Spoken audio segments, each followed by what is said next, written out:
EB-5 in itself as a process is quite complex, right? Yeah.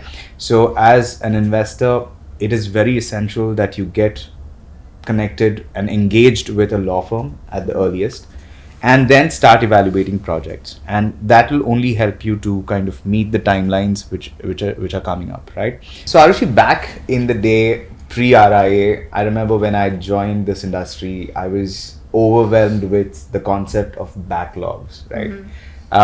Off lately, there is something that is called as invisible backlogs, and that is something that I've still not been able to wrap my head around, right? So let's start with the basics here. Yeah. What is a backlog or a retrogression in the EB-5 industry, and what it means? And has this ever happened to an Indian and Chinese applicant? Sure, Edwin. Thanks for the question. So, EB-5 is employment-based fifth category preference, and like any other visa program, EB-5 has limited quota allocation. So, for example, every fiscal year, which starts with 1st of October, ends with 30th of September in the following year, there is 10,000 visas or green cards available overall for EB-5. Now, there's also a country allocation, but what we need to understand is, if the overall demand for the green card exceeds the overall supply of 10,000, then we run into a situation known as retrogression or backlog. Now, it's funny because many of the clients, when they speak to us, they look at the Department of State published bulletin called the Visa Bulletin, and it is issued every month. When they look at the bulletin, they see, oh, Arushi, this is current, so that means there's no backlog. And then I come to them and then I say, okay, no, I think that you should understand that there's an invisible backlog, as you said. And why is there an invisible backlog? Because as of today, the number of applications that have been processed has not exceeded the supply. But by the time a prospective investor sees the outcome of his or her application, you will have a situation, or you may rather have a situation, where the demand has exceeded the supply, and in that situation, there can be a backlog. So, as a law firm, what we try to advise our clients to do is to be wary of a potential backlog. None of us here know decisively as to when the backlog will be enacted, or as to when, or how long rather I should say, the backlog will be. However, we do understand that there are data published by the government, and we try to analyze that data every quarter, and then based upon that, we try to devise a visa strategy of a family and advise on the situation of retrogression. Great. That helps me, understand that a little more in detail. So can I make a comment or two? Please. Yes, please. So first of all, that data is almost always out of date. So I think Arushi and I would agree that you've got no real predictability over None of there, us as have. much as we try to get it Yeah. as best as we can. And it's also a question. Recently, somebody said that while they are quite expeditiously processing the rural area projects, Correct. they're way behind on the high unemployment projects. Absolutely. So more than the number of applications, if visas are not issued, whether by adjustment of status or through consular processing, and the category is not filled, that may just remain current for a little while longer. But again, that's not a risk, and I'm sure Arushi, Ignacio, and I both wait with bated breath for that February 15th or 10th through 15th Visa Bulletin to come out and say, okay, now what's in store for our clients in March? Yeah. Not just what's in store for us, because we know it'll Correct. be quite disastrous if it doesn't, but what's in store for the clients come March. Yeah. So we got to keep looking at that, and Arushi is right. For a client to come and say, oh, it's current right now, is not very meaningful, and you've got to listen to what you're being told by your attorney. But I think most clients today, especially those who are in the US, are very cognizant of their visa bulletin, because every time I talk to them, I tell them, I'm not asking you why you're looking to do this. That's a pretty obvious answer. Correct. But let's move on from the why part of it. Yeah. True. One thing that I've understood being in this industry for some time is that none of us have a crystal ball, right? And a lot of questions that we come across does, need us to be able to, answer those. And now I'm really itching to ask this one, and I will still ask this one. Ignacio, do you see any kind of a forecast of a retrogression kicking in off lately in the post-RIA? Sure. I can give you two scenarios. Right. So let's start with the optimistic scenario. key point is that it's possible that we will not see a backlog in 2026. Wow. So why? Uh-huh. This is the optimistic scenario. So why be optimistic? Yeah. The US visa system has two core key parts to it. Number one, there is no control on the number of applicants. Absolutely. Mm-hmm. There is a control in the number of visas issued. The key word being issued. Issued. And every green card application has two parts: the application and the delivery of the green card into the hands of the, in this case, EB-5 investor. So that applies to the entire system, no matter what program we're looking at. The Visa Bulletin, which Arushi mentioned and Rohit mentioned, is based on the delivery of green cards, not on the approval of I-526E visa petitions. That's when a visa number gets pulled from the pool and is numbered in the number of available visas. Right. Okay, so that's the lay of the land. What that means in practice is that if the Immigration Service, in its eternal wisdom, slows down adjudication of I-526 visas, right, it slows down the delivery of green cards.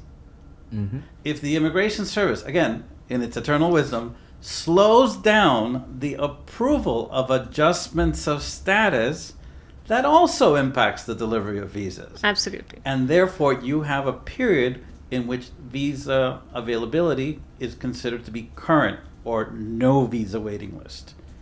Same thing for the U.S. consulates. If the U.S. consulates take a year to give you a visa appointment on the EB-5 program, that means that they have not pulled a visa number from the available pool for that year, and that will impact the number of available visas reported in the Visa Bulletin. So that optimistic scenario means that if the Immigration Service decides, for whatever reason, to slow down its visa delivery or adjudication of I-526 visa petitions, there may not be a visa backlog. Same thing with U.S. consulates. If they slow it down, you're going to have a current visa waiting list. There will be no visa waiting list. That's one scenario. The other scenario is the opposite. The pessimistic one. Why? There's a large pipeline of cases Correct. that are in the system already. And when those numbers start getting pulled from the available pool, there may be a delay. Now, how long that delay is, I always start with 2 years as a baseline. It may be 5, it may be far less. Why less? Well, if there is a delay, we've discussed in detail today the idea that visa grandfathering will end on September 30th, 2026, but the program continues at least through September 30th, 2027. The likelihood that there are hundreds and hundreds of cases filed after September 30th, 2026 is really low. So the entire pool of available visas for 27 is likely to go unused and become available for this large pipeline of cases that are pending. So predicting the visa waiting list means looking at all these crazy factors, engaging your crystal ball powers, asking for help from the Almighty, and really thinking positively. But there could be a waiting list depending on how things play out. This is exactly what happened in 2019, where we had a lot of data come out and say that there's going to be a 7 years, 9 years backlog. And the clients came to us and they were completely perturbed about the fact that they will not be receiving their green cards for another 10 years. And cut to now 2022, we have a lot of our clients of 2019 priority date who receive their green cards maybe with a wait of 4 to 5 years. So it evens out. If there is a lapse in the program, I see it as positive for the applicants who are already in the system. Got it. Second, and the most important part, it's funny because all of us saw the first sign or warning of a probable backlog for the current Reform and Integrity Act announced last year in February in the Visa Bulletin. There was a clear warning saying that if there are more number of visas issued, we may have to declare a backlog in the EB-5 category.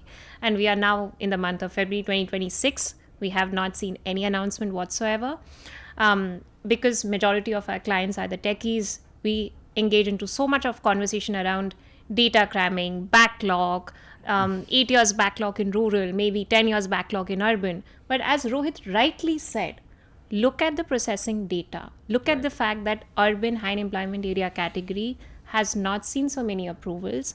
How do you think that there could be a backlog?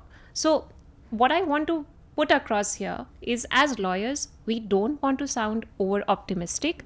We also do not want to scare our clients away and say, you're going to be facing a situation of backlog, so beware.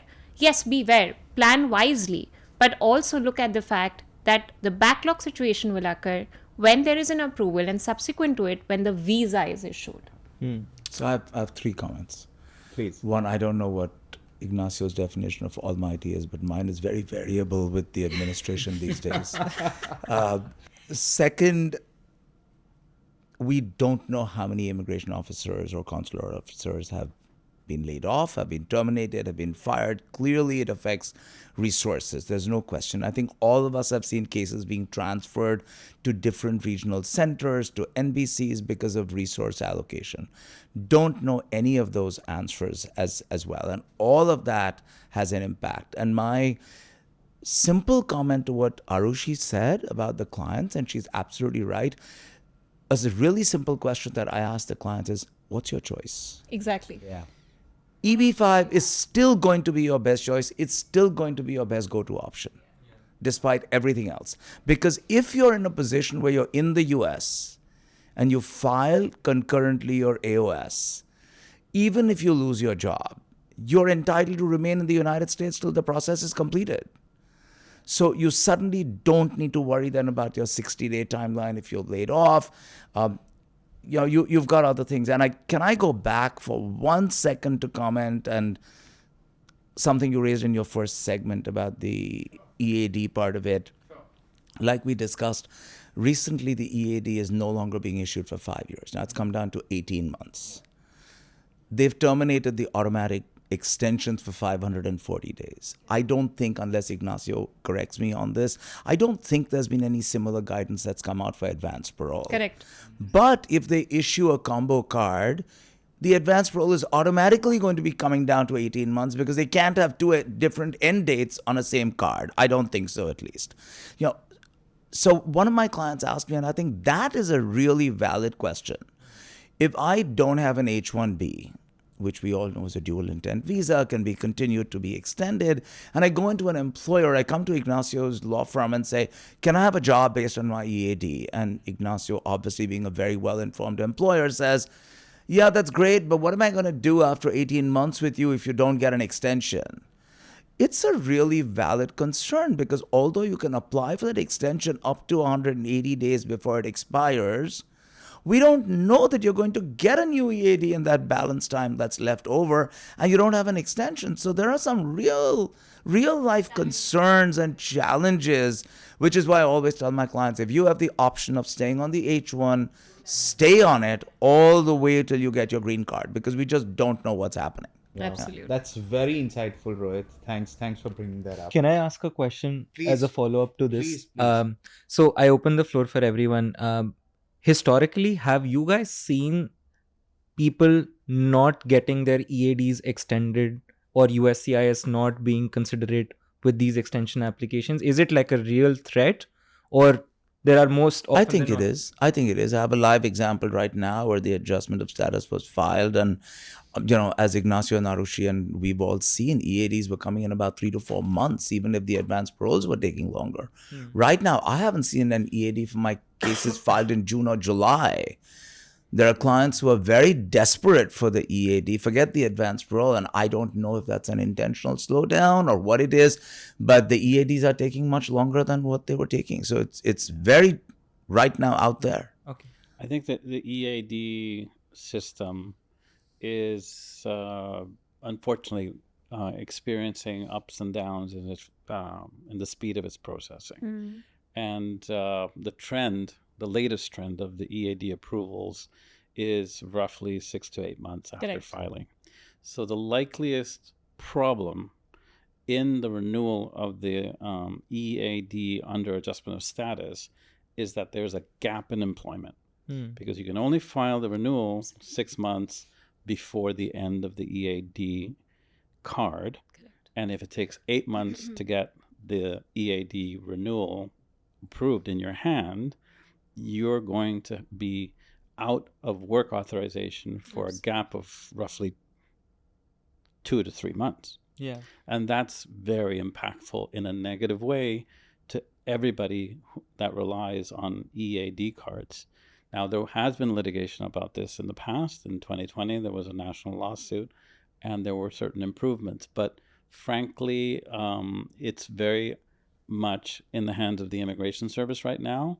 And unfortunately, the trend is for longer processes. It seems almost like a backdoor way of controlling the immigration as well. Yeah. Yeah. And we do file applications sometimes for emergency advance parole for EAD card to be expedited on grounds of financial or economic hardship.